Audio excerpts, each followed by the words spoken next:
Mukama yebazibwe bantu ba Katonda abalungi mbabuuzaako alinnya lya Mukama waffe Yesu Kristo ng'era nsaba Mukama atuteekeko omwoyo we atuteekeko ekisa kye omwoyo we atukulembere nga tugabana emmere y'omwoyo ey'olunaku olwaleero kibeere ekigambo ekigenda okukwata ku mutima gwo ali eyawuliriza era ekigenda okukwata ku mitima gyaffe abeena abakikuweereza ekigambo ekitujjukiza okutambulira mu butuukirivu ekigambo ekitujjukiza okwenenya kubanga oyo yenna akyali omulamu Mukama amuwadde akakisa okwenenya buli oyo yenna akyali omulamu Mukama amuwadde akakisa okwenenya naye abo bavudde mu bulamu bw'ensi mazima tebakyalina akakisa kwenenya weewaawo tutambulira mu kibi naye Mukama atuwa akakisa twenenye tudde ku kkubo ettuufu tukyuse amakubo gaffe tutambulire ku ebyo by'ayagala tukole tuwulirize eddoboozi lye eriri mu mitima gyaffe eritugamba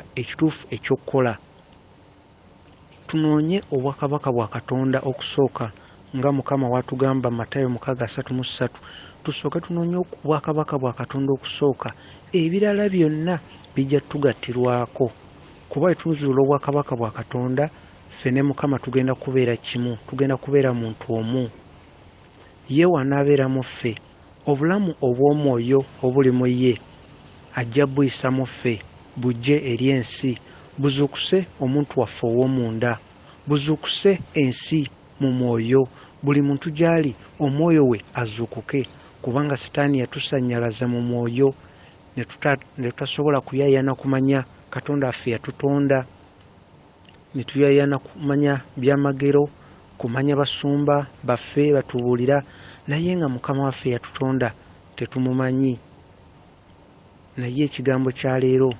kikujjukize okutambulira mu butuukirivu era okwenenya singa oba okoze ensobi kubanga ekiseera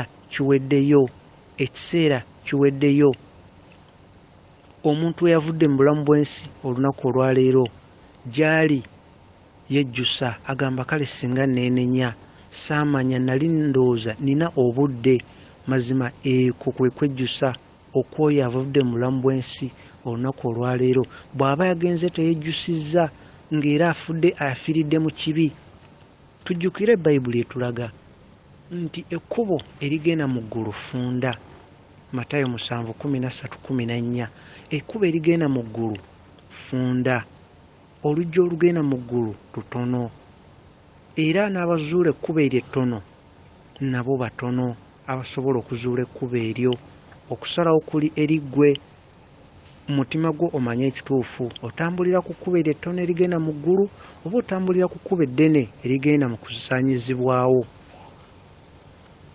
tujjukire Mukama atugamba we tulaba mu kitabo kya 2 Corinthians 5:20 Mukama atugamba nti ffe tumukiikirira wano ku nsi tuli ba ambasada be wano ku nsi ngo ensi webeera n'ambasada ne musindika mu nsi emu agenda agikiikirire abuulire ab'ensi endala ebikwata ku nsi eyo naffe wano ku nsi ffe tukiikirira Mukama waffe Yesu Kristo ekyo atugamba mu 2 Corinthians 5:20 nti ffe tumukiikirira wano ku nsi ffe tulina okubuulira abantu ebimukwatako oyo yenna ayagala okumanya Yesu Kristo alina kwebuuza ku ffe ne tumubuulira ffe tulina okwanjulira abantu Yesu Kristo abo abatamumanyi ate n'oyo amutegedde naye aba afuuse ambasada wa Kristo naye abuulire abalala tusaasaanye ekitangala kya Katonda mu mitima gy'abantu mu myoyo gy'abantu oyo anaabasazeewo okuva mu kibi n'atambulira mu tuukirivu mazima empeera ye gy'eri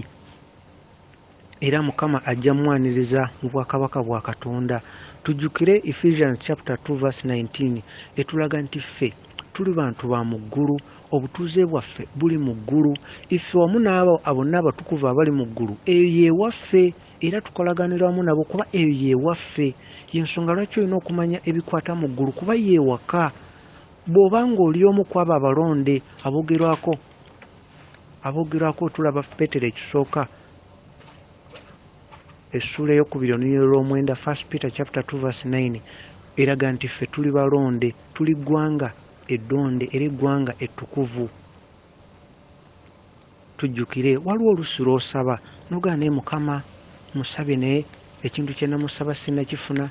Abalala ne bagamba naye Mukama yatusuubiza okudda naye nga tadda. Ate ye Mukama n'atugamba, tula mu kitabo kya 2 Peter chapter 3 verse 9. Mukama n'atugamba nti sigamba nti alwawo ebyaba yasuubiza obituukiriza, wabula ayagala ffenna tusobole okufuna obudde twenenye tuleme genda mu kuzikirizibwa. Yensonga lwaki oluusi tulaba nga aluddewo, naye ye mugumiikiriza tayagala tugende mu kuzikirizibwa. Tujjukire akakuba akagenda mu ggulu kafunda. Bw'atyo Mukama waatugamba Matayo 13:14, akakuba akagenda mu ggulu kafunda, n'abakazuula batono. Okusalawo kuli mu mutima gwo, ogoberera akakuba akatono oba ekkuba eddene erigenda mu kuzikirizibwa. Singa Mukama abikula amaaso go ag'omwoyo, ali muganda wange awuliriza, singa Mukama abikula amaaso go ag'omwoyo n'olaba Sitaani kyakola mu nsi eno, munnayo oyinza okwewuunya era oyinza okukaabirako ensi, kubanga bangi ensi betunuulidde mu mawanga mangi mu nsi muno, ab'ettutumu betumanyi nga basajja ba Katonda abasinga obungi, omuwendo ogusinga obungi munnaye baweereza mulabe Sitaani era bamusisinkana eyo. Mukama awadde bangi ebirooto, Mukama alaze bangi abalaba mu mwoyo n'atulaga buli kimu. Bangi amannya agatunuulirwa, amannya bangi be bafukamira, mazima batuula ku mmeeza y'omulabe Sitaani Lusifa kwe batuula. Naye Mukama asuubiza ebitabo bingi, Mukama asuubiza. Tula mu Matayo 10:26. Mukama agamba nti tewali kintu kyonna kikwekeddwa kitagenda kulagibwa mu musana kitegeerekeke.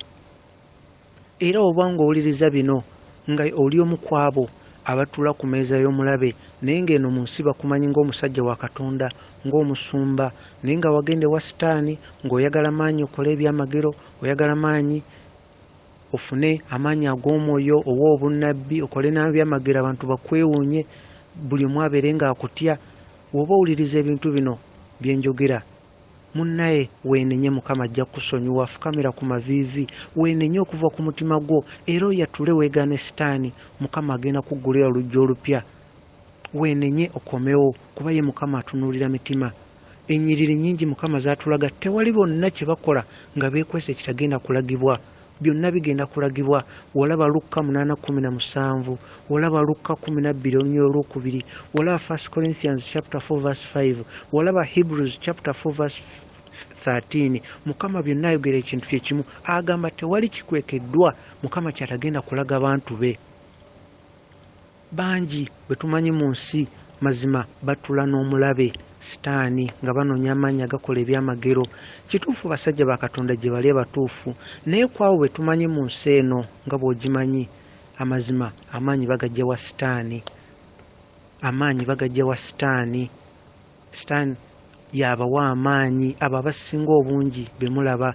Yensonga lwaki teboogera ku kwenenya. Ne boogenda mu kkanisa bayinza okugamba nti leero waliyo okusiiba, naye tebagamba nti weenenye ove mu kibi, kuba ekibi kye kikutwala mu ggulu. Ekyo tebakinyegako, tebagamba ku butuukirivu. Kati gwe muli n'ogamba kirabika bakimanyi mbu nina okwenenya, kirabika bakimanyi mbu nina okutambulira mu butuukirivu. So nga Mukama atugamba awatali butuukirivu tewali agenda kulaba Katonda. Hebrews 12:14, awatali butuukirivu tewali agenda kulaba Katonda.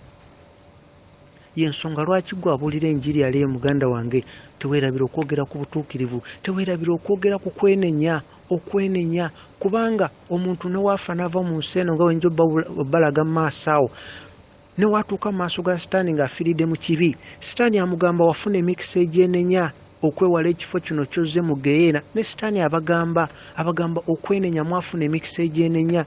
Era ne Sitaani abalaga abantu screen obulamu bwe ku nsi, n'amugamba laba bakugamba okwenenya, bakubuulira. Omubuulizi ku luguudo yakubuulira n'oseka, mu kkanisa ne bakuyita ojja oweeyo obulamu bwo n'otya abantu bajja kutunuulira. Naye okwenenya kikulu nnyo.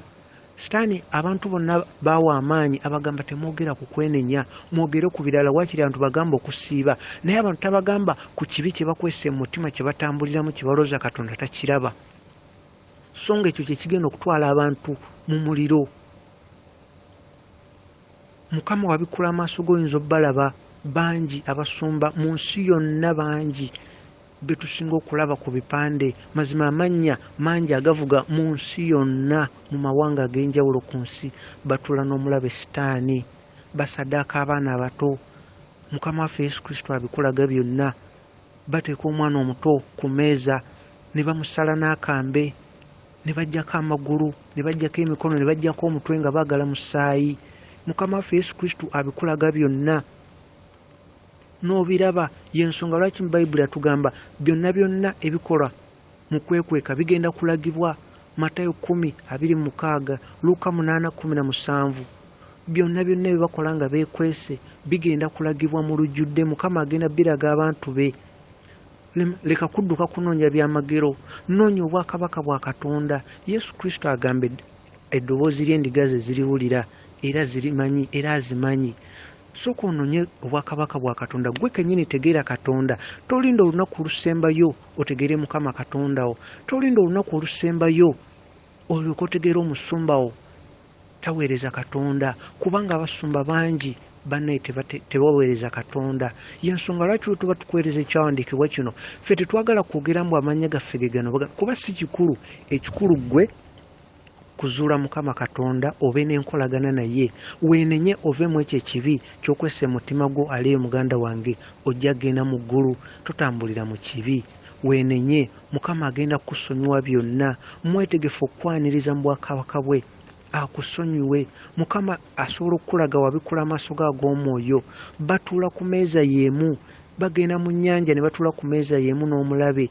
Eyo mu nnyanja gy'owulira waliyo amakolero agakola engoye, gakola ebintu bingi, emisipi, ebintu bye twambala wano ku nsi. Ne babiteeka ku malole ne konteyina ne bijja waggulu ku mazzi. Ba agenti ba Sitaani babitambuza mu nsi yonna, engoye nga bazitaddeko dimoni. Oyambala olugoye osobola okugula olugoye ne lukukyusa embeera. Omuntu abadde tali mwenzi lw'oguza olugoye olwo ne lukyusa entambulayo, ne lukyusa engeri gye weeyisa, ne lukyusa engeri gy'oddamu abalala. Naye nga naawe tomanyi kwe kiva, naye nga abakutunuulidde okumala ebbanga basobola okulaba nti olina enjawulo mu ggwe, naye nga naawe tomanyi nti kyava ku lugoye. Y'ensonga lwaki tulina okwegendereza mu bye twegomba emisono gy'ensi eno. Omulabe Sitaani aleeta ebintu ebimasamasa abiteeke mu maaso gaffe, n'ateeka dimoni ez'obwenzi ku ngoye, olwambala n'ofuna ekyoyoyo ky'otamanyi gye kivudde. Y'ensonga lwaki olina okusabira buli kimu. Kalube lugoye lupya lusabire. Engoye nyingi ezijja ku nsi aleeyampuliriza mazima ddala ziva wa mulabe Sitaani. Ba agenti be bazireeta wano ku nsi. Olugoye ne lukyusa enneeyisaayo. Ebintu bingi ebiva wansi w'ennyanja bye bakola, ebyokunywa, ebyokulya bingi bye tulaba mu masupamaketi. Mukama ogula amaaso ge ag'omwoyo. Kyolaba si bwe kiri, kyolowooza si bwe kiri. Ba agenti ba Sitaani be bakola mu makampuni agasinga muno mu nsi. Eno ensi y'enjiri oluusi gye wali yagadde okuwulira, oluusi wali yagadde kuwulira njiri ndala. Naye munnaye nze nkubuulira amazima otegeere nti weetaaga Yesu Kristo buli ddakiika, buli ssaawa. Tolinda kusaba ng'oli mu buzibu. Yesu Kristo ekigambo kye kifuule omutindo obulamu bwo kubutambulira. N'obeera mu biseera eby'eddembe beera ng'omusaba. Sigamba nti ofuna ekizibu ne weekanga n'ogamba Yesu. Nedda, n'oba tonnafuna kizibu musabe. N'oba weebasa omutima gwo gujja kuba gwamanyiira okusaba nga gubeera gusaba. Omulabe Sitaani akozesa bingi okutusannyalaza mu mwoyo. Abantu bangi abakulira amakampuni agamu amanene ku nsi kuno bagenda mu nnyanja ne batuula ku meeza ya Sitaani ne bamutwalira ebintu bye bakola eby'amakampuni gaabwe. Sitaani n'akola ebintu ebifaanira ddala ng'ebyo ne babireeta eno ku nsi ne bateeka mu makampuni ne babitambuza ba agenti ba Sitaani mu nsi yonna. Mukama wabikula amaaso go osobola okukola ebintu bino byonna bye njogerako mu butuufu bwabyo webiri. Olina okusabira buli kimu. Bingi bye tulaba mu nsi kyolaba si we kiri, kyolaba si we kiri. Bayibuli etulaga bulungi olaba John chapter 12 verse 31 egamba nti Sitaani ye prince w'ensi eno. Sitaani ye kwegamba yalinga omufuzi w'ensi eno. Ebintu bingi ebikola mu nsi eno kwegamba yabikulira. Y'ensonga lwaki olaba nti essente z'okozesa mu nsi yo tezikubibwa mu nsi yo, zonna yasalawo zikubibwe wamu. Ne passport gy'olina tekubibwa mu nsi yo, zonna ziva wantu wamu kuba bye bintu byakozesa okufuga ensi eno. Y'ensonga lwaki akabonero ke akateeka ku ddoola ate ddoola yeefuga ensi yonna, so nga ddoola si ye ssente esinga omuwendo mu nsi yonna, wabula yeefuga ne ssente endala yonna. Omulabe Sitaani yafuga ensi eno. John chapter 14 verse 30 naye ekiraga, John 16:11 naye ekiraga. Bingi bye tulowooza mu nsi si we biri. enyimba z'owuliza ku leediyo, amawulire g'osoma, TV gy'olaba, obubonero bungi bwa sitaani obujja mu maaso go busanyalaze omuntu ow'omunda, obeere ng'oyagala bintu bya nsi eno, bwenzi, kwagala ssente, kwagala ttutumu, kwagala abantu bakwagale, byokka nga sitaani byagala tuteeke mu ndowooza zaffe. Y'ensonga lwaki bangi mu kkanisa twesanze nga ebirowoozo byaffe, emitima gyaffe byonna tubitadde mu kwambala. Ayambadde obulungi gwe twagala tule mu maaso, tumuyisa bulala, tumuddaabiriza, tumwaniriza bulala n'oli atayambadde bulungi, kubanga amaaso gaffe galaba bino ebyokungulu, so ye Mukama atunuulira mitima. Mukama waffe Yesu Kristo wabikula amaaso go g'omwoyo asobola okulaga enguudo bbiri, nga waliwo oluguudo olutono, waliwo n'olunene. Oluguudo olutono nga kuliko omusajja ayambadde obubi ali mu kuyita abantu ababuulira ekigambo. Oluguudo olunene nga kuliko omusajja ayambadde amasuuti, anyirira, ayambadde engatto ennungi naye ng'ali mu kubuulira njiri. Naye ng'abantu olw'okuba balaba oli ennyambala ebintu bye yeetonyeetonye, bonna baddukirawo oli engeri gy'alabika. Naye oluvannyuma abantu bangi nga bamaze okugenda ewooli, n'abatono nga bagenze ewooli abuulira obutuukirivu n'okwenenya, ono ayambadde obulungi ne yeeyoleka nga ye sitaani, n'amayembe ne gavaayo, bangi ne bejjusa, naye ng'obudde buyise. Oli ayambadde obubi gwe batayagala kuwuliriza, gwe batayagala kumanya, ne yeeyoleka nga yalimu eddoboozi lya Katonda, naye ng'obudde buyise ne bejjusa. Y'ensonga lwaki bw'oba owuliriza ekigambo kya Katonda todduka genda kugoberera byamagero muganda wange. Noonya Yesu Kristo ayagala abe n'enkolagana naawe gwe omuntu, kuba ye yakutonda, akwagala nga bw'ayagala omuntu yenna gw'olaba mu Bayibuli, nga bw'ayagala Musa, nga bw'ayagala Aburahamu, nga bw'ayagala omutume Pawulo. Naawe bw'akwagala okwagala kwe kumu, wabula muzuule, munoonye ojja muzuula. Ayagala omanye eddoboozi lye, igwe naye mubeere muntu omu. Tujjukire ekkubo erigenda mu muliro ddene, ekkubo erigenda ewa Mukama Katonda. Tono otambulidde ku kkubo ki aliyo muganda wange? Mukama atuwadde ennyiriri nnyingi ng'atulabula. Era bwe tulaba mu kitabo kya 2 Corinthians chapter 4 verse 4, Mukama ayogera n'agamba Katonda omutono w'ensi eno azibye amaaso g'abo abatakkiriza. Y'ensonga lwaki tebasobola kulaba kitangaala ekiri mu njiri, ekiraga ekitiibwa kya Kristo, nga kye kifaananyi kya Katonda ekiri mu ffe. Oyo ow'ensi eno, Katonda omutono afuga ensi eno ye sitaani, yazibye abantu amaaso. Era Mukama waffe Yesu Kristo woba owulira eddoboozi lye asobola okukubuulira. Mukama waffe Yesu Kristo yagamba nti abaana b'omulembe guno tebaagala kugoberera ekkubo liri ettono erigenda mu ggulu, kubanga ekkubo eryo lirimu okugezesebwa, lirimu obugumiikiriza, lirimu okwagala n'okulaga abalala okwagala. Mukama waffe Yesu Kristo ebintu bingi asobola okukulabula, kubanga abantu b'ensi eno yagamba abaana b'omulembe guno batunuulidde obulungi obw'okungulu ne batatunuulira ekyo eky'omu mwoyo. Batambula bulekyo kye balaba, si olwekyo kye bakkiriza n'emitima gyabwe. Mukama waffe Yesu Kristo yayogera n'agamba abaana b'omulembe guno batunuulidde ebyo ebimasamasa, ebyo ebyegombebwa bye batunuulidde. Omuntu agenda mu kkanisa olw'endabika y'ekkanisa, si olw'enkolagana ye gy'alina ne Mukama Katonda. So nga Mukama ye atunuulira mitima, Mukama atunuulira mu mutima gwa muntu. Katube nga mbuulira enjiri, Mukama agenda kutunula omutima gwange mbeere mu maaso ge nze nga nze, naawe ojja kubeera mu maaso ge. Y'ensonga lwaki olina okutereeza omutima gwo maaso ge, ali yampuliriza. Noonya Mukama Katonda wo ojja muzuula. Mukama ayogera mu Yokaana 12:4, yagamba omulabe azibye amaaso gaabwe amaaso n'akakanyaza emitima gyabwe. Era Mukama asuubiza, walaba Zabbuli 84 olunyiriri olwokutaano, Mukama ayogera n'agamba bwe banaa tebakyusizza, ye Mukama annyini agenda bawa emitima egigoberera ebyo bye beegomba. Ekiri mu Zabbuli 84 olunyiriri olwokutaano, bo bwe banaaba tebakyusizza, Mukama annyini agenda bawa emitima eginaagoberera ebyo bye beegomba, kubanga balina okukyusa beenenye. era n'abo abagoberera sitaani bakimanyi mu mitima gyabwe nti olunaku olusembayo bagenda kuzikiribwa mu nnyanja ey'omuliro, bagenda kuzikirizibwa. Ekyo bakimanyi bulungi mu mitima gyabwe, era bakimanyi Katonda gy'ali wa ddala, bamanyi geyeena gyeri, bamanyi n'eggulu gyeriri. Bwe tulaba mu kitabo kya 2 Corinthians chapter 1 verse 22 watulaga nti Katonda yatuteekako akabonero ak'obwannannyini. Gwe nange yatuteekamu omwoyo we mu mutima gwaffe, oyo omwoyo akubuulira nti kino kituufu, kino kikyamu, n'akulumiriza mu mutima gwo. Ako kabonero Mukama ke yateeka mu mutima gwaffe ng'akabonero ak'obwannannyini akalaga nti ye kitaffe gwe tulina okugoberera.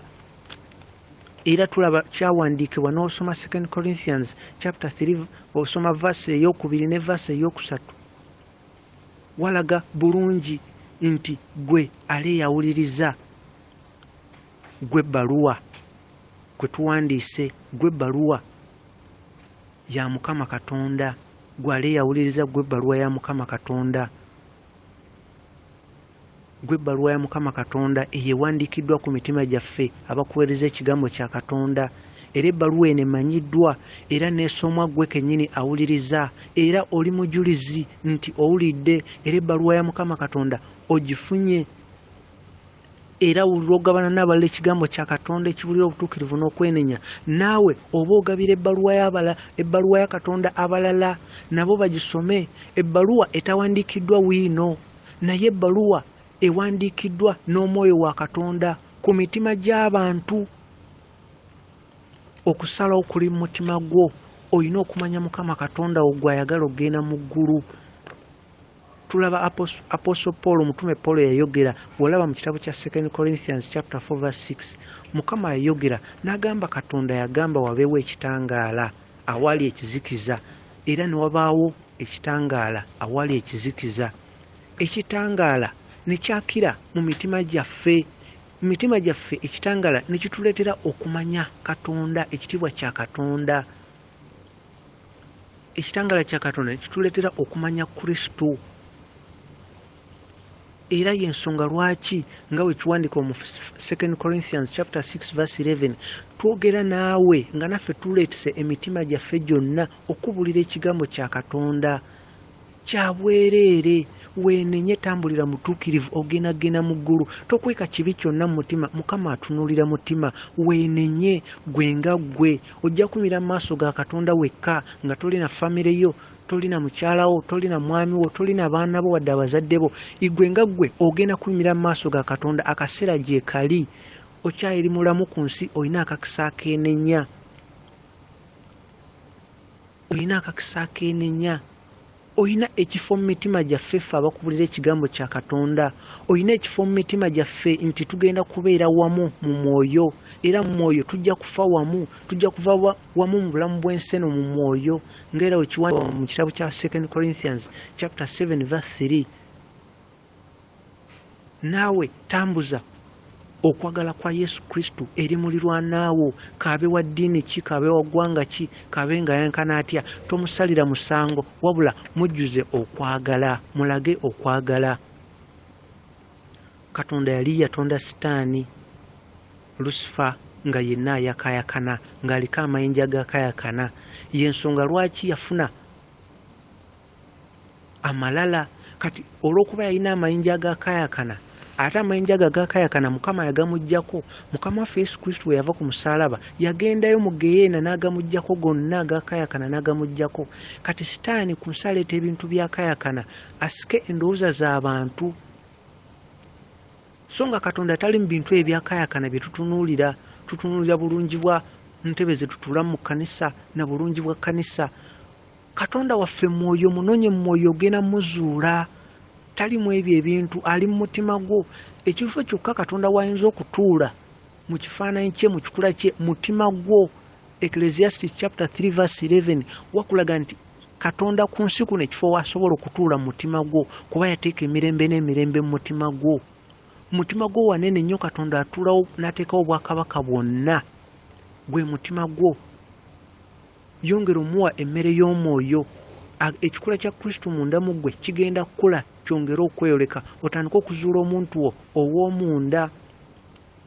Noonya okusooka obwakabaka bwa Katonda. Matayo 6:33 tusooke tunoonye obwakabaka bwa Katonda olwo tunaabuzuula ife tuyingira obwakabaka bwa Katonda. Ife n'obwakabaka bwa Katonda tugenda kubeera kimu, ffe ne Kristo tugenda kubeera kimu. Olwo Kristo anaabeera mu ffe nga tuli kimu, ajje mu nsi ng'ayita mu ffe nga tumaze okuzuula obwakabaka bwa Katonda. Ye obulamu ng'ali mu ffe, tujje eri ensi etalina bulamu bwa mwoyo. Katonda aleeta obulamu obw'omwoyo ng'ayita mu ffe.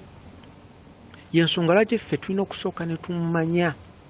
Yensonga lwaki mu kitabu kya Colossians chapter 3:1 Mukama atugamba tuteeketeeke emitima gyaffe nga tutunulidde ebintu ebyo ebya waggulu Kristo waali watudde ku mukono gwa ddyo ogwa Katonda. Tutunuulire ye. Ate olaba wetula mu kitabu kya 2 Peter chapter 2:4 walaga nti olaba Katonda teyasobola okusonyiwa bamalayika abaali boonoonye n'abasindika mu Geyeena n'abateeka ku njegere mu kizikiza babeereyo okutuuka banasalira omusango bamalayika. Tujjukire Geyeena ya ddala, era abantu bangi bafuna ebintu bya njawulo eba bavudde mu bulamu bw'ensi eno ku Geyeena, bafuna ebintu bya njawulo, balaba ebintu bya njawulo ku Geyeena. Okusinziira kw'oli, okusinziira oli ebyonoono bye nga bwe bibeera, Katonda abalaga ebintu bya njawulo. Abamu mu Geyeena balaba ebiwuka. Bayibuli etulaga waliyo ebiwuka, abalala balaba engeri y'amakomera, abalala babeera mu muliro gwokka, abalala babeera awantu kwegamba awali obulumi nga bamusibye ne dimoni zimubonyaabonya. Ate waliwo n'abalala kugamba w'ova mu bulamu bw'ensi eno bangi basanga kye bali batasuubira, kye batalowoozanga nako. Kubanga ekisooka kwewuunyisa ova mu bulamu bw'ensi eno, w'ova mu mubiri gwo oba omanyi okyali mulamu. Wabula ekikwewuunyisa olengera omubiri gwo wali kyekitandiko naye gwe oba omanyi oli mulamu era n'abantu ng'obalaba. Ekikwewuunyisa woogenda okwate ku muntu kuba bawulira boogera nga bagamba ofudde nga bakaaba, naye woogenda okwate ku muntu obagabe bannaye wendi ndi mulamu, ogenda omukwatako nga omuntu gw'okwatako alinganga kwegamba ataliwo ng'olinga akwata empewo. Kumbe ye muntu waali mu nsi wabula gwe wafuuse ow'omwoyo. Ekintu ekikwewuunyisa nnyo noga yimbadde ki ng'olaba abantu obakwatako naye ng'engalo zo ziyitamu buyisi mu mibiri gy'abantu. Lw'okizuula tebakulaba, lw'okizuula tebakuwulira, era olw'okizuula nti ovudde mu bulamu bw'ensi eno, era olw'okizuula nti okufa tukyusibwa bukyusibwa ne tudda mu nsi endala ey'omwoyo. Era otandikirawo okukaaba amaziga ng'otegedde ovudde mu bulamu bw'ensi eno, otandikirawo okulowooza abantu boolese ku nsi, abaana. Naddawula oli singa abadde avudde mu bulamu bw'ensi eno katugeze nga oba abadde azaala, atandika kulowooza kaana kakato ka bebi, neebuuza ani anaakalabirira nga ye, ani anaakayonsa. Ebintu ebyo abantu bibatuukako nga bavudde mu bulamu bw'ensi eno. Kuba bangi tebafaayo kunoonya bulamu obw'omwoyo ng'akyali mulamu. Bw'oba okyali mulamu, Mukama asobola okukulaga ebintu bingi mu mwoyo n'abikula amaaso go. Kati n'okufa tekubeerawo kuba gwe si gwe guba omulundi gw'okuva mu mubiri, si gwe guba omulundi gw'okutuuka mu ggulu, si gwe guba omulundi gw'okwegamba okubeera mu nsi endala, kubanga oba wabeera muntu wa mwoyo ng'okyali mulamu. Katonda ayagala tubeere abantu ab'omwoyo kuba ye mwoyo. Naffe era tubeera ab'omwoyo tujja musanga mu mwoyo, tujja mumanya. Mukama akulinze obeere ow'omwoyo, yeerage gy'oli omutegeere. Okufa ne tuva mu bulamu bw'ensi eno nga tetwenenyezza, tuba tujja kwejjusa kubanga owulira obulumi mu mutima gwo noga kale singa nejjusa, singa namanya. Tujjukire Mukama waffe Yesu Kristo akwaniriza gwe yenna kubanga ye Taata alabirira abo abafiiriddwako abazadde bonna. Jangu n'onava mu nsi ajja kulabirira abaana bo. Sooka omuzuule ng'okyali mulamu obe n'enkolagana naye, oleme mulinda mu kizibu. Ye muzadde atagenda kukuyiwa, ye muzadde abeerawo. Eddoboozi lye libeerawo ne obeera mu ntaana, era ye Mukama, era osigala owulira eddoboozi lye. Abantu bangi okugeza waliwo abamu bw'ava mu mubiri gwe n'abeeraawo, abantu abalaba nga bakaaba, abalaba nga bagamba omuntu waffe avudde mu nsi naye nga talina kyakkola, abalaba bakaaba naye bo tebamulaba, ne wayogera nabo tebamuwulira. Naye nga essaawa eyo osobola okulaba abamu alaba bulabi nga empewo ejja omuyaga ogw'amaanyi nga gujja guyingira mu kisenge we bali waba katugeze oba ali mu ddwaliro, agenda okulaba omuyaga gumusitula nga awewukanga kipapula naye nga naye talina kyakkola kuba omuyaga gumusitula, empewo emusitula n'alaba nga wewukanga kipapula naye ng'empewo eringa erimu oba emikono egimwaniridde kuba engeri gyemwanirira ng'olaba nti empewo eringa etegeera ng'olaba yeegendereza engeri gyemusituddemu. Wabula empewo emutwala butwazi n'emweranga ekipapula n'emutwala mu kifo ekirala, kati ate mu kifo ekirala agenda mu kutya, kati eyo gy'asanga ekizikiza. Abamu kyekyo kye balaba, eyo gye bamututte empewo n'egenda n'emusuula eyo gy'asanga ekizikiza nga takyalaba bintu bya ku nsi birala. Ate oluusi n'alengera ekitangaala nga kiri wala n'atandika okudduka ng'agenda ewala ekitangaala eyo, ssaawa eyo aba yekka nga tamanyi kiddako, naye omutima gumukubira ekintu kimu, ajjukira nti waliyo eggulu waliyo ne geyeena, era mu mutima gwe amanya gy'alaga kuba aba amanyi kikyalina mu mutima gwe, aba amanyi enkolagana ne Katonda, aba amanyi obulamu bw'engeri gy'abadde abutambulizaamu, era abadde abajjukira oba yeenenyezza oba nedda.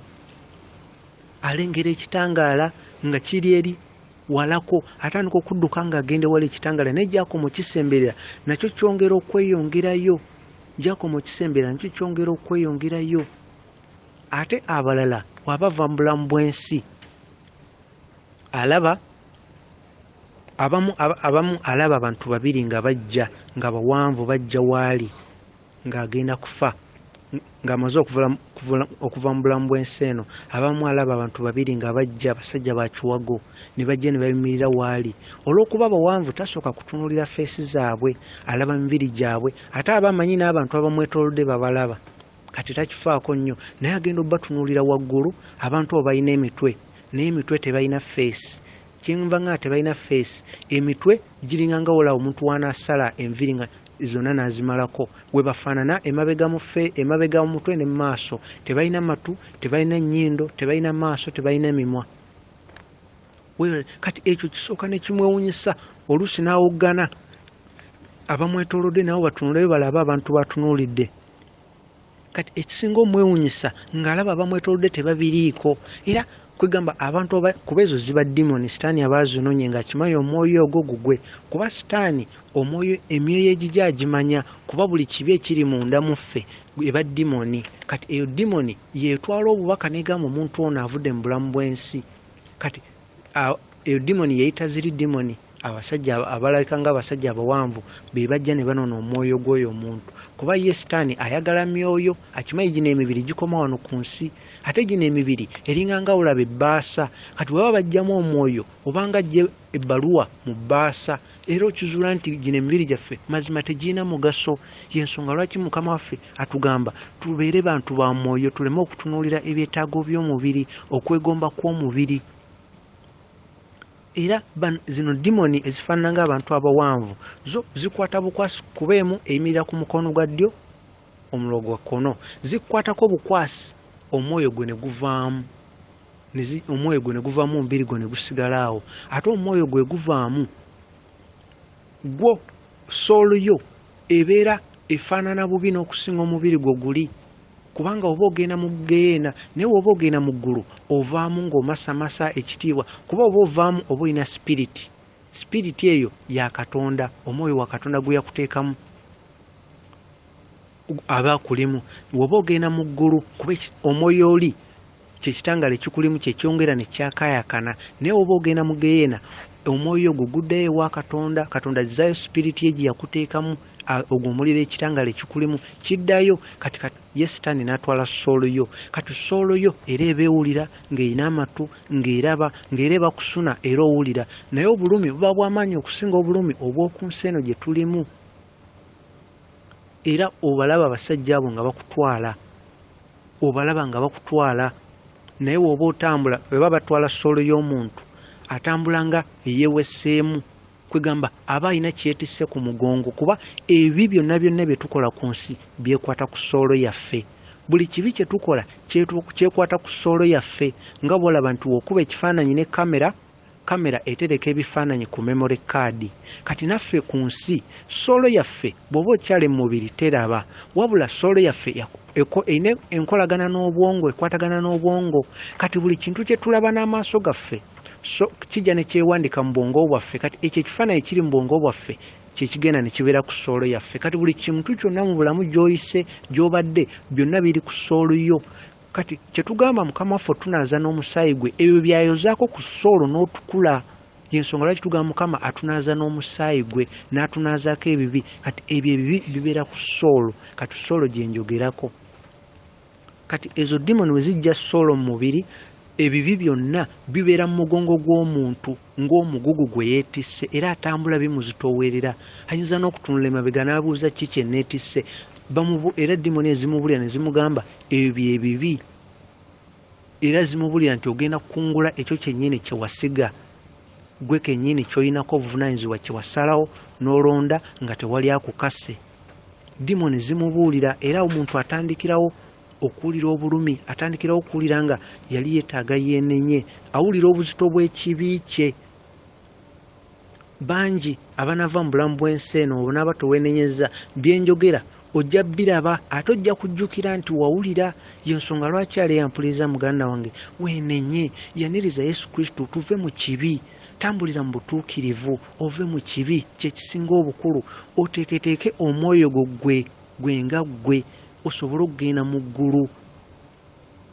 Oteeketeeke omwoyo gwo, kubanga ku kkanisa okusabira kirungi naye ne banakuwa obunnabbi ne banagobamu emizimu. Muganda wange gwe nga tovudde mu kibi, ng'okyali mu kibi, ng'oganya okujja ekibi mu mutima gwo, weenenye Mukama, omalire okuva ku makubo amakyamu, osimule ennamba mu ssimu zonna z'omanyi sitaani z'akozesa okutwala mu kibi, ebyo ng'okyabisigaza munne, ekyo yenkolaganayo ne sitaani awo eri. Ebyo tulina okusooka ne tusazaamu ne tuva ku bintu by'ensi eno. Olwo Mukama omwoyo we ajja kujja atuule mu ggwe. Naye ne tunaanoonya Mukama nga ffe kennyini tetuvudde mu kibi, munne Mukama tagenda kujja atuule mu ffe kubanga ye mutukuvu, omwoyo we mutukuvu, ayagala kutuula watukuvu. Yensonga lwaki tulina okusooka tuyonje ennyumba yaffe, omutima gwaffe, ye alyoka ajje atuulewo, kubanga waalina okutuula awo wennyini ffe kennyini we tutadde ekibi, we tuganye okuva mu kibi. Mukama waatuula awo wennyini n'ekibi we kituula. Omuntu wava mu bulamu bw'ensi eno, ekiseera ekyo nga demoni ezo ezitalina feesi zimutwala, ajjukira ab'eŋŋanda, ajjukira ab'emikwano, atandika okuwulira nga ennaku n'agamba naye oba bo balitegeera ku nsi singa balabye ebiriwo, oba osanga waliwo omuntu eyali balabudde. Ebyo byonna bitandika okugita mu mutima gwe, naye ng'ajjukira obudde buyise. Atandikira okwejjusa n'agamba singa aliwo omuntu yenna alabye demoni zino n'alabula abali ku nsi, bo ne beenenya. Ekintu ekyo kitandika omujjira munda mu mutima gwe ng'akirowoozaako. Era demoni zino zikwata omwoyo gw'omuntu ne zitandika omukuba nga zigamba tambula, nga zikulaga gy'olina okugenda mu nsi ey'omwoyo. Era w'otandika okutambula olengera n'abantu bangi ababa bavudde mu bulamu bw'ensi mu kaseera ke kamu, nabo balengera nga batambula nabo, buli omu emutwe aba agutunuzza wansi, ng'awulira ennaku, ng'awulira okuswala, awulira okwejjusa, ajjukira omukisa gye yafuna okwenenya. Bingi nga bwe mbuulira, bingi bajja biraba bangi, naye weenenye, weewala ebyo byonna, oyanirize Mukama ajje mu mutima gwo, ojja mumanya. Yagamba endiga ze ziwulira eddoboozi lye, ojja ddiwulira, teyalimba. Era mu kaseera kano nga demoni zikutwala, otandika okumanya nti mazima igwe ng'omuntu omu, gwe ogenda okusasula omuwendo ogw'ebyo byonna ebivudde mu kibi, gwe kennyini ng'omuntu bye wakola. Si famire yo, si baana bo, si pasitawo, si bantu b'osaba nabo, wabula gwe kennyini omanya nti omugugu gwonna gwa buli kibi ogwetisse. Yensonga lwaki we twenenya Mukama atusonyiwa buli kimu, naye okwenenya ng'okijja mu mutima gwo ng'ate omaliridde okuva mu kibi, kuba ye atunuulira mutima. Kati we twenenya n'akamwa naye ne tusigala nga tutambulira mu kibi, nga tetuli beetegefu kuva mu makubo gaffe makyamu, era Mukama atulaba. Yensonga lwaki olina okwenenya n'okabira Mukama n'ogamba Mukama neenenya onsonyiwe, nkulwisiza nnyo Mukama, n'ogamba Mukama njatula ekibi kino, ngenda kivaako, nsonyiwa Mukama nze omuzibe w'amaaso, nze kiggala atawulira Mukama gw'ogamba emirundi egiwera. Mukama nsonyiwa, ompa obusobozi okuva ku bibi kino na kino na kino obyogere. W'omala okubyatula n'akamwako, katandika obyatule na mutima nga toyatula na kamwa. W'omala sirika obeeraawo nga tolina ky'osoma, tolina ky'owuliriza, otandika okusaba te mu mutima gwo nga wano Mukama tolina ky'oyogera, kuba kati ekikutendeka okuyingira ensi ey'omwoyo yatula muli mutima gwo osaba okabire Mukama wano kamwa tolina kyoyogera ate tobeera mu bantu kulaga muntu yenna kuba essaawa eyo yo gwe ne Mukama oyo ayalaba omutima gwo eyo ejja kuba ntandikwa y'omutima gwo nga w'omusaba mu mutima gwe ng'oli naye agenda kudda mu mutima nga gwe naye mmwe mukimanyi ojja kwewuunya era ojja kuba mujulizi ti Yesu Kristo teyalimba kye yayogera ti endiga ze ziwulira eddoboozi lye era azimanyi. Dimoni we ziba zikutwala essaawa eyo olowooza ku by'obugagga oba obadde mugagga ku nsi lwojjukira n'oga ekitegeeza bibadde tebina makulu ekitegeeza okuba n'ebifo ebyettutumu tebina na makulu ekitegeeza okuba omuntu amanyiddwa mu nsi tekirina makulu ojjukira n'oga byonna tebyalina makulu singa nabisuula oba singa nabiwa abaavu ku ssaawa eyo ojjukira kuba olaba enkumu n'enkumu z'abantu ku nsi abavudde ku nsi bonna nga mutambula ku layini kuba dimoni zino ezikukulembera nga zikutwala omwoyo gwo sooluyo olengera n'abalala nga dimoni zibakuba zibagamba tambula dimoni zigenda ate zibajjukiza jjukira emikisa gye walina okwenenya. Dimoni zoogera byonna zikujjukiza ate nga bwe zoogerera waggulu nga weziseka newankubadde tezirina mumwa naye zibeera ziseka era ng'owulira okuseka kwazo nga zikujjukiza wawulira baakubuulira naye walibadde weenenya. Era mu kaseera kano abantu abasinga obungi emyoyo gyabwe baba batunudde wansi batambula naye nga batunudde wansi nga bawulira ennaku nga waliwo akasirise kwegamba we babeera ensi yaabwe wabeerawo akasirise kali ak'amaanyi dimoni zokka nga ziseka naye nga bonna emitwe batadde wansi nga bawulira ennaku okwejjusa naddala abo bangi nga tugeze abadde afunye kabenje n'ava mu nsi eno nga tafunye wadde akakisa akeenenya so nga yali amanyi nti alina obudde obwenenya. Mutambula ebbanga ddene dimoni zino nga zigenda zibagoberera mutambula ebbanga ddene kubanga ze zibatwala zibatuuse wa sitaani kuba sitaani muheero mugeyeena sitaani naye yafugayo nga bw'olaba nti wano mu nsi wogenda mu kkomera osanga omusibe naye ng'ate yakulira abakomera abasibe abalala teyababonereza naye ng'ate naye musibe kati ne mugeyeena sitaani yeefuga buli abajjayo newankubadde naye ali mu muliro naye ayongera obbabonereza so nga tujjukire Mukama kyatugamba etula mu Romans chapter 6 verse 23 Mukama atugamba nti ekyo ekisasulwa okuva mu kibi kufa naye ekirabo kya Katonda bulamu obutaggwaawo mu Kristo Yesu Mukama waffe. Mukama atutegekedde ekirabo ate Mukama atugamba saba ojja kuweebwa munoonye ojja muzuula konkona ku mulyango bajja kuggulirawo. Omuntu wakonkona aba akola eddoboozi ab'omunda bategere waliwo ali ku mulyango bajje baggulewo. Ddoboozi ki yokoze ng'osaba Mukama Katonda ng'oyagala mumanya nga weenenya ng'omulaga nti ddala oyagala mumanya weenenyezza ovudde mu kibi ogondedde ebyo by'ayagala olina okwagala eri mulirwanaawo osonyiwa buli omu toterese bukyayi mu mutima gwo kubanga newonaasiiba emyezi gyonna naye nga tovudde mu kibi gwe kennyini toyagala kwenenya olina obutasonyiwa olina ekibi ky'otambuliramu muganda wange n'onaasiiba emyezi gyonna Mukama ali kumpi nnyo naye togenda mulaba sooka ove mu kibi sooka olongoose omutima oggyemu buli kibi omwoyo weye agenda kujja buzi gwe kasi tojjamu ekibi omwoyo weye nga ajja atuula ali kumpi awo alinda ekibi kiveewo ajja atuule ali kumpi nnyo ye abeera asaba busabi ekibi kasi tokijjamu omutima gwo ne guba ng'ogw'omwana omuto ye nga ajja atuula ng'oggyemu okweraliikirira oggyemu okutya kuba byonna bya sitaani kuba okweraliikirira tekulina kyekwongerako okutya tekulina kyekwongerako kati ye ayagala sitaani tutambulire mu kutya mu kweraliikirira bitujje ku Katonda tujje okukkiriza mu Katonda kuba oba oweraliikirira oba obuusabuusa ne Katonda oba anaakuddamu wabula gwobeera mu kimu nga weeralikira bweralikirizi ng'oli mu kutya ne bw'oba osaba naye muli obuusabuuso ga Katonda laika tajja nabikola olw'okutya. Ezo dimoni we zitwala omuntu we zibatwala abantu mu layini emyoyo gyabwe nga ziboolekeza eri sitaani we zibatuusa eri sitaani era olumulaba bonna bategeera nti oyo sitaani balaba amayembe ge balaba okweraga balaba engeri gy'aseka bategeera butegeezi nti oyo sitaani era abantu abasinga batuuka wali sitaani kuba bajjira mu layini bajja demoni zibatuusawo nga bali mu layini omu ku omu. Buli atuuke wa sitaani, sitaani abeera alina byamubuuza. Sitaani abuuza omu ku omu era sitaani abajjukiza namuga ajjukira emirundi gye wasaba naye ekibi kyakusinga amaanyi. Ebyo sitaani abyogera nga obiwulira. Mu kaseera kano abantu babakaaba mu mitima gyabwe ate bangi babeera bagamba sitaani nga bamugamba tuleke tuddeyo ku nsi tujja kwenenya. Era sitaani n'abagamba wano tewali kusonyiwa, okusonyiwa kuli mu nsi yammwe, wano tewali kisa, tewali kusonyiwa, mwalina akakisa kenenya nga mukyali balamu. Era buli muntu ajja maaso ga sitaani kuba zo demoni ezibaleese zibawali nga zisirise nga tezinyega. Ate demoni buli muze ogwawangula omuntu oyo, katugeze omuntu aba abadde anywa omwenge, anywa sigala, eyo demoni eba eyamuleetera omuze ogwo ebeera wali ng'ejaganya maaso ga sitaani, nga sitaani ajeebaza okuleeta omwoyo gwe, okuleeta omwoyo gw'omuntu oyo mu geena. Sitaani aba ajeebaza. Kati buli muntu asembera maaso ga sitaani, sitaani asooka babuuza ebibuuzo bisatu.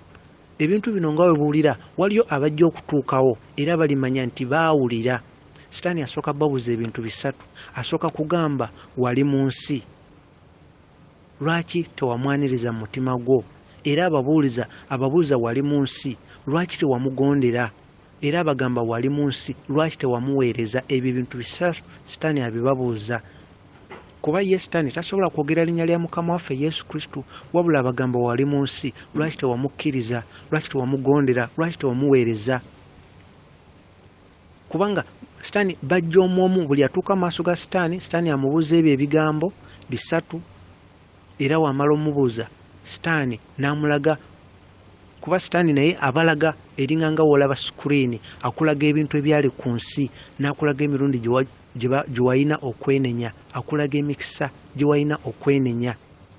Yensonga lwaki yali yampuliriza tuleme kubeera nga mu kkanisa twatula Yesu Kristo ate bwe tubeera mu bantu bannaffe n'ebbali ate ne tweyisanga abantu b'ensi, ate mu kkanisa ne tulaga nti tuweereza Mukama Katonda. Ekibi ekiri mu mutima gyaffe kyekigenda otutwala mu ggulu. Ekibi tekikkirizibwa mu ggulu kubanga ekibi kikula kya sitaani. Sitaani takkirizibwa mu ggulu. Yensonga lwaki yagala ayite mu demoni abeere munda mu ggwe. Wabeera munda mu ffe akimanyi demoni weekubaamu tekkirizibwa mu ggulu, ekyo kiba kibi. Kati amanya buli ngeri oba ojja kgenda mu muliro kubanga demoni ekubeeramu abanga sitaani yenna mu bulamba aba akulimu. Ate ekyovula ne Kristo wajja mu ffe abanga Kristo yenna ng'akulimu. Kati lwe lutalo oluli awo. Sitaani ayagala ajja abeere mu ffe ne Mukama waffe Yesu Kristo agamba ffe ennyumba ye, ffe ennyumba ya Mwoyo Mutukuvu. Ayina demoni nazo zaagala zibeere mu bantu naye bazigobamu zigamba kati oyagala tugendewa. Naye nga nze naawe tulina obuyinza, buli omu olina obuyinza ogoberera Mukama oba okwaniriza demoni emize n'ogireka mu bulamu bwo n'oteenenya. Yensonga lwaki abo baweereza sitaani, abagenda ewa sitaani okufuna amaanyi, abagamba temwogera ku butuukirivu, temwogera ku kwenenya. Kati ali mu kkanisa n'olowooza nti abakimanyi era nina okwenenya, ne bataŋŋamba era ekyo bakimanyi butuukirivu. Naye nga kikulu nnyo sitaani abagamba temukyogerako, abantu temubajjukiza kwenenya. Bakubulira enjiri osanyuke obuukebuuke, naye nga mu mutima gwo sitaani ye ali eri asika agamba kasita asanyuse naye tavudde mu kibi, omuze gwagusigazza. Kuba ogwo omuze sitaani bwe bujulizi bw'alina maaso ga Katonda nti tosaanidde kgenda mu ggulu. We siva mu kibi nensigaza munda mu nze ne we mbuulira enjiri emisana n'ekiro nga nze kennyini sivudde mu kibi, mba nja kgenda mu muliro. Tulina okwejja mu kibi, tulina okubeera ng'abantu oba ensi etulaba nga abatategeera ffe katuve mu kibi. Ekkuba erigenda mu ggulu tono, ekkuba erigenda mu muliro ddene. Gwe otambulira ku kkubo ki? Leka kulinda lunaku olusembayo olyoke okizuule nti bangi bobadde otunuulira nga basajja ba Katonda, bangi bobadde otaddemu okwesiga ku kwonna, okizuule nti mazima amaanyi baali bagajja eri mulabe sitaani, nga tebakubulira nkona kwenenya, tebagamba kuva mu kibi, tebagamba butuukirivu. Leka kulinda lunaku lusembayo. Katonda atuweereza bapasita kituufu, naye bangi muwendo ogusinga obungi bajja maanyi wa sitaani olw'ettutumu, olw'essente, olw'okwagala obuyinza. Yensonga lwaki Mukama atugamba Matayo 6:33 sooka onoonye obwakabaka bwa Katonda, ebirala byonna bijja tugattirwako. Katonda mwoyo, naawe olina kubeera muntu wa mwoyo okunoonya Katonda. Matayo 7:7 Mukama atugamba buuza, saba ojja kuweebwa, munoonya ojja muzuula, konkona oluggi lujja kuggulirwawo. Yokaana 10:27 Mukama ayogera n'agamba endiga zange ziwulira eddoboozi lyange, nzimanyi era zingoberera. Teyalimba, weebuuza owulira eddoboozi lye, w'oliwulira ogoberera, onaagoberera otya nga toliwulira? Ekituufu Mukama ayogera munda mu mutima gwo n'akulaga ekituufu eky'okukola. Gy'okoma okwewa eddoboozi lye naye gy'akoma kwegamba okweyanjula n'okweraga gy'oli. Naye ogenda katugeze ogenze, omusumba wagambye nga tonalaba musumba sooka osuule wali ssente. Gwe omutima gwo gugamba kikwekyo. Omutima gwo gugamba kikwekyo. Ozeggula kigambo kya Katonda. Obwakabaka bwa Katonda ogenda bugula. Katonda oyagala muwanguzi. Ogula obwakabaka bwa Katonda akuyiseewo. Katonda ayagala mutima gwo. Va mu kibi, agenda kujja atule mu mutima gwo, agenda kuwa obubaka. Akwagala kikimu nga wayagala omusumba yenna, nga wayagala nabbi yenna, nga wayagala omutume yenna gwe wali osomeko mu Bible. Naawe bw'akwagala takusosola, akwagala, ayagala owulire eddoboozi lye, ayagala okuwa okubikkulirwa, okwolesebwa ebirooto. Naye ayagala osembere gy'ali kuba ye mwoyo. Ye mwoyo ayagala akolagane naawe ng'oli muntu wa mwoyo. Olina kubeera wa mwoyo, omwoyo okolagane n'omwoyo. Ye Mukama Katonda waffe. Oleme kulinda no kulusembayo ove mu mubiri gwo olyoke omulabe, olyoke omuzuule ng'oli mu mwoyo. Bikula amaaso go ag'omutima gwo olabe. Tewali nsonga lwaki olwaleero endiga mu kkanisa zina kubeera nga zitya linnya lya musumba, gwe zitya, gwe zifukamira, we bawulira erinnya ne bakankana. Naye nga mutuufu ne Mukama waffe Yesu Kristo n'oyogera erinnya lye, abantu tebalaba ng'ekyamaanyi nnyo, naye bw'oyogera erinnya ly'omusumba abantu lwe bali ne batya, wuuyo ajja. Naye Mukama waffe Yesu Kristo omunoonyeza. Tulaba mu Ephesians 4:11 okutuuka ku 15 Mukama yatuweereza abasumba, natuweereza bannabbi, natuweereza abatume, natuweereza abasomesa, naye nga bonna ayagala batulage Kristo, batutwale eri Kristo tumumanye. Yensonga lwaki olina okumanya Mukama waffe Yesu Kristo, olina okuba n'enkolagana naye. Yatuweereza abo bo basobole okututwala eri Kristo tumumanye. Tulina okumanya Yesu Kristo, tube n'enkolagana naye. Tuleme kumanya basumba baffe, tuleme kumanya kanisa zaffe zokka, wabula tuleme kutya basumba bokka. Abasumba kituufu batubulira ekigambo kya Katonda, naye olina okumanya ne Mukama Katonda we yakutonda, obe n'enkolagana naye. Akwagala, ayagala obe n'enkolagana naye, ayagala gwe naye mubeere muntu omu, kubanga ye yatutonda. Ayagala okumanye, omumanye, gwe naye mubeere muntu omu.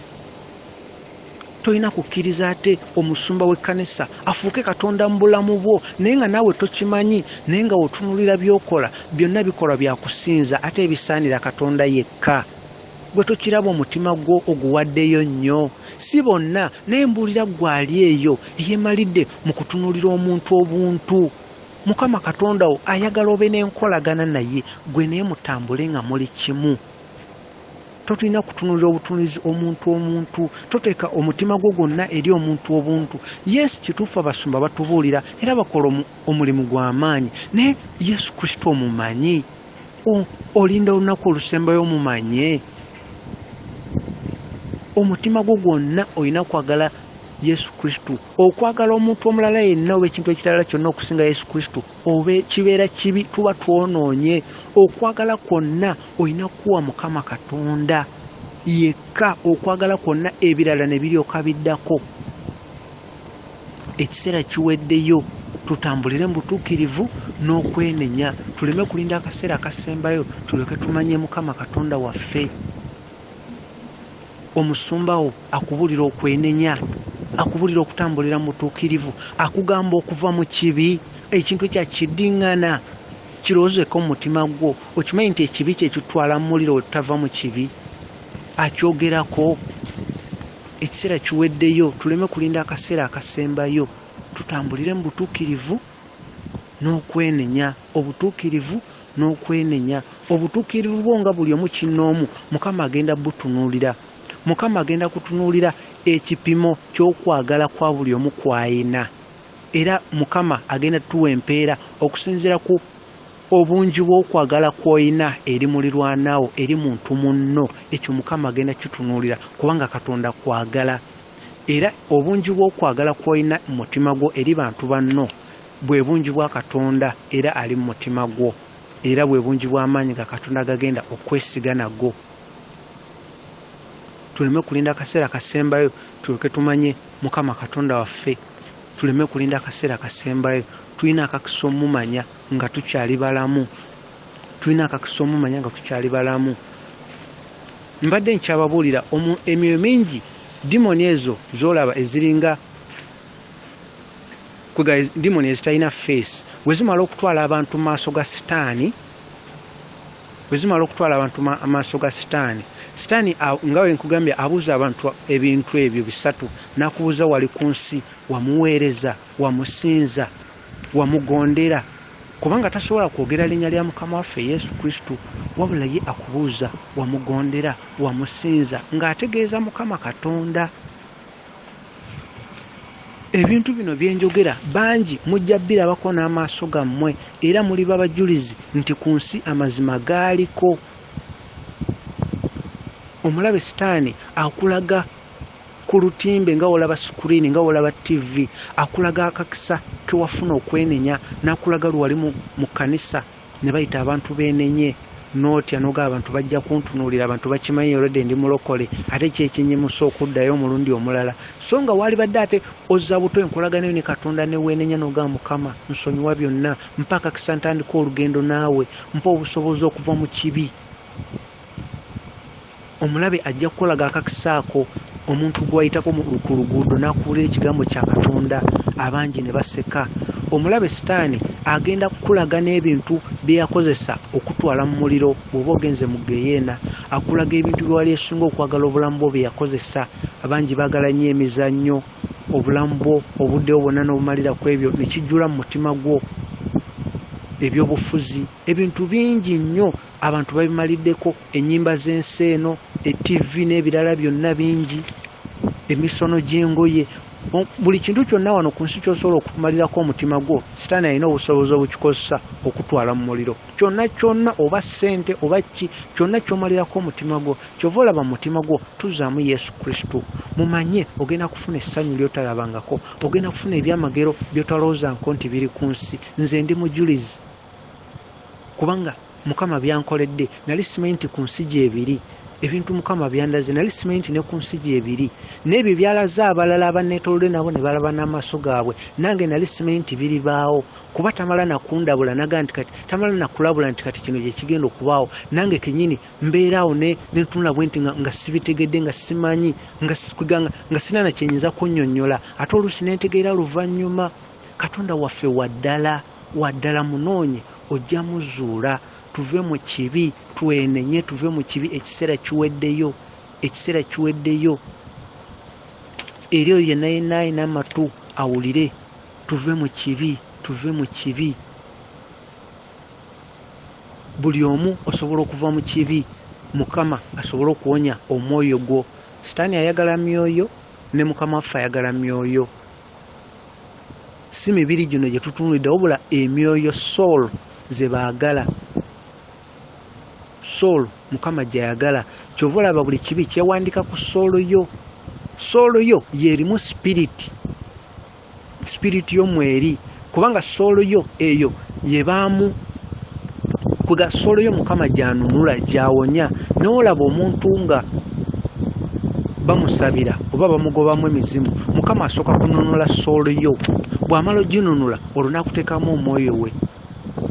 Omwoyo we wajjamu gwe kitangaala. Ekyo ekitangaala kyekigobamu kiri ekizikiza dimoni, naye nga Mukama era asooka kununula soolo yo n'alyoka ateekamu sipiriti ye. Kati Mukama tayinza kuteekamu sipiriti ye ng'ate soolo yo omulabe Sitaani yagirina nga teriiwo.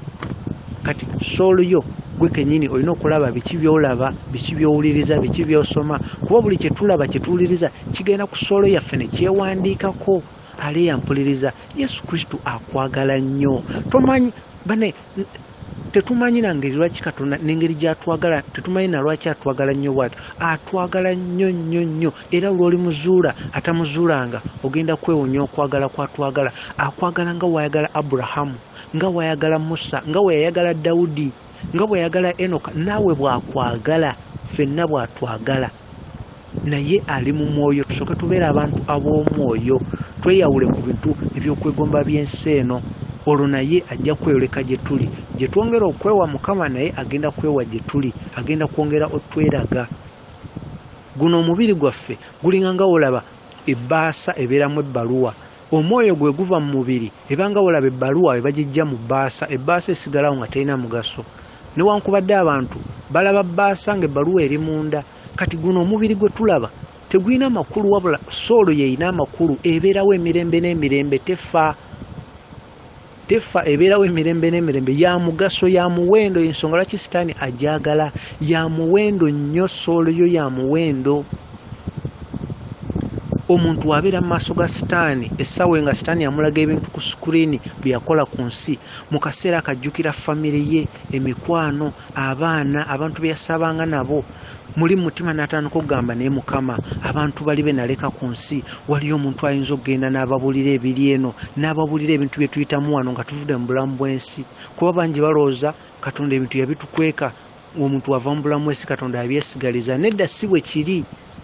Katonda atulaga buli kimu. N'olaba mu Bayibuli, olaba mu Luke chapter 16 verse 20 okuva ku 27 okutuuka ku 31, Mukama waffe Yesu Kristo yennyini yali ayogera ku mugagga, omusajja omugagga ne Lazarus. Omusajja omugagga we yali ng'akyali ku nsi, nga mugagga nnyo ng'alina ebyokulya, nga Lazarus ye alya na bukunkumuka. Naye bombi we baafa, olaba nti bombi we baafa. Ojja kusomawo Luke 16 chapter 27 okutuuka ku 31. Bombi we baafa. Omugagga yali eri mu muliro, naye ng'alengera Lazarus ali mu kwegamba ali walungi eri wali Mukama ayakayakana. Omugagga n'agamba Aburahamu, yali alaba Aburahamu, n'amugamba sindika Lazarus agende ku nsi agambe baganda bange, nina baganda bange 5, agende abagamba balabule beenenye baleme kujja eno. Era olaba Luke 16 olunyiro lwa 31, Aburahamu n'amugamba nti nno kitaffe Aburahamu n'amugamba nti nno ku nsi waliyo Musa ne bannabbi bajja kubabuulira. Era Aburahamu n'amugamba omuntu n'wanaava eno mu bafu n'agenda abagambe, era tebajja kukkiriza okujjako bwe tebakkiriza abababuulira. Omuntu n'wanaava eno mu bafu n'ababuulira, era tebajja kukkiriza. Ekyo kiri mu Luke chapter 16 verse 27 okutuuka ku 31. Kati ebintu bino mbyogera liyo muganda wange awuliriza. Munnaye weetaaga okugenda mu ggulu. Yesu Kristo ayagala omutima gwo. We tujjamu ekibi mu mutima gwaffe, ajja n'atuula mu mutima gwaffe, ne tumanya eddoboozi lye, ne tukolagana naye, ne tumanya eby'omu ggulu. Osobola okugenda mu ggulu n'obeera mu kusaba kwayo, mu kusinza n'okwetabamu, ate ng'oli wano ku nsi. Nga olaba abantu bwe bava wano ku nsi ne bagenda ewa Sitaani ne boogera naye, kwegamba ne bakola byonna ebyo bye bakoleyo mu nnyanja. Naffe Mukama atuwa obusobozi. Osobola okugenda mu ggulu ng'oli wano ku nsi n'omanya ebyayo. Singa Mukama ali tatubulira biri mu ggulu, nga wano ku nsi tetusobola kubimanya, twabadde tetubitegeera, naye asobola okuwa ekirooto, asobola okuwa okubikkulirwa, asobola okuwa okwolesebwa. Kwegamba Mukama alage mu ngeri nnyingi nnyo nnyo nnyo n'omanya ebiri mu ggulu, kubanga yeewaffe, eri yeewaffe. Mukama bakuume, mbaagala nnyo. Obubaka bwadde buwanvuko, naye mwebale kugumiikiriza ne muwuliriza. Mukama bakuume, baagala nnyo.